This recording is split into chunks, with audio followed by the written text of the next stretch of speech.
안녕하세요. 법무법 인천 곽준호 변호사입니다. 저희 사무실은 아시다시피 형사사건 중에서도 경제금융사건을 전문적으로 진행하는 사무실이며 이 분야에 있어서는 그 어떤 사무실보다 풍부한 성공 경험과 사건을 잘 해결하겠다는 열정과 사명감이 있습니다. 최근에 보이스피싱 사건에 대한 단속과 처벌이 점차 강화되고 있으면서 여기에 대해서 더욱 문의가 늘어나고 있는 추세입니다.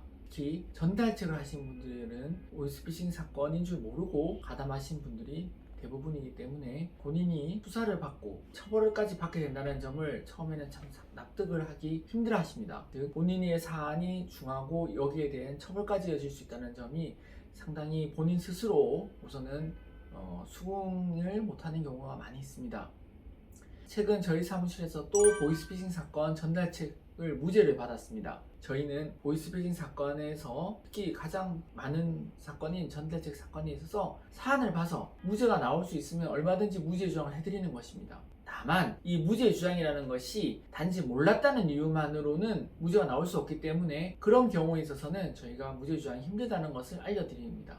왜냐하면 보이스피싱 사건에서 전달책에 가담하신 분들이 알고 가담하는 경우는 거의 없습니다. 대부분 다 아르바이트인 줄 알고 하거나 자신이 구직 사이트에 올려놓은 게시글을 보고 회사에서 연락이 와서 잠깐 부동산 사진을 좀 찍어주면 된다, 또는 의류업체에 컨펌을 좀 받아주면 된다 등등의 다양한 이유로 일을 부탁을 해서 처음부터 돈을 전달하는 경우는 잘 없고, 하다가 이제 돈 전달을 부탁하는 경우들이 많이 있습니다. 즉 처음부터 이렇게 모르고 일을 시작하게끔 만들어가는 것이죠. 하지만 이 이유만으로는 무죄가 나오지 않는다는 점은 계속해서 말씀드리고 있습니다. 그렇다면은 내가 이 사안이 무죄가 될 수 있는지, 또는 인정하고 반성하는 모습을 보여야 되는지에 대해서 먼저 전문가인 변호사와 상담부터 해봐야 될 것입니다.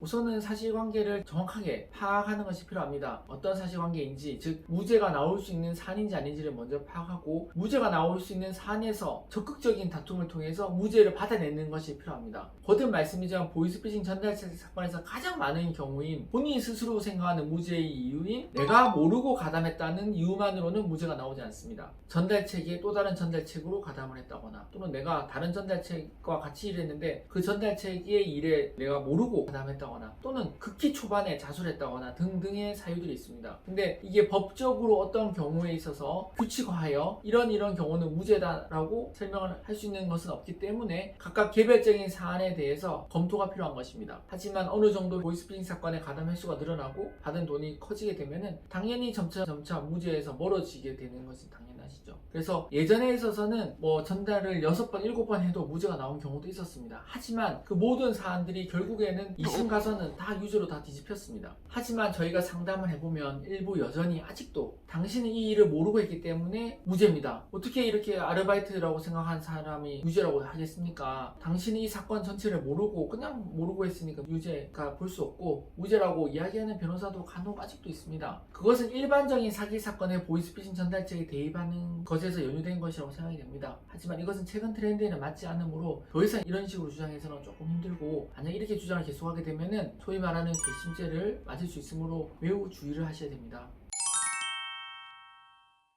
어떻게든 연루가 됐다고 싶을 때 먼저 전문가와 상담을 통해서 본인의 사안이 무죄가 나올 수 있는 사안인지 아닌지를 먼저 검토를 하고, 그 다음에 전체적인 진행 방향을 설정을 하셔야 됩니다. 무죄가 나올 수 있는 사안에서 무조건 인정을 해서 선처를 바라는 전략도 맞지가 않으며, 또는 그 사안은 무죄가 나올 수 없음에도 불구하고 심지어 재판에 이어서까지 1심, 2심에 이어지는데도 불구하고 끝까지 무죄 주장을 하는 것 역시도 바람직하지 않습니다. 형사재판이라는 것은 왜 그러냐면 그 사람의 진실로 알았는지 몰랐는지 무죄 기준으로 보지 않기 때문입니다. 증거와 또는 그 법률에 따른 철저한 검토가 그래서 필요한 것입니다. 그리고 그것이 일반인들의 법감정과는 다르기 때문에 저희 같은 이런 전문가들이 도움을 드리는 것이고요. 그래서 먼저 사건 초반에 전문가와 친숙한 상담, 그 이후의 조사 및 재판에 임하는 것이 매우 중요하다 할 것입니다.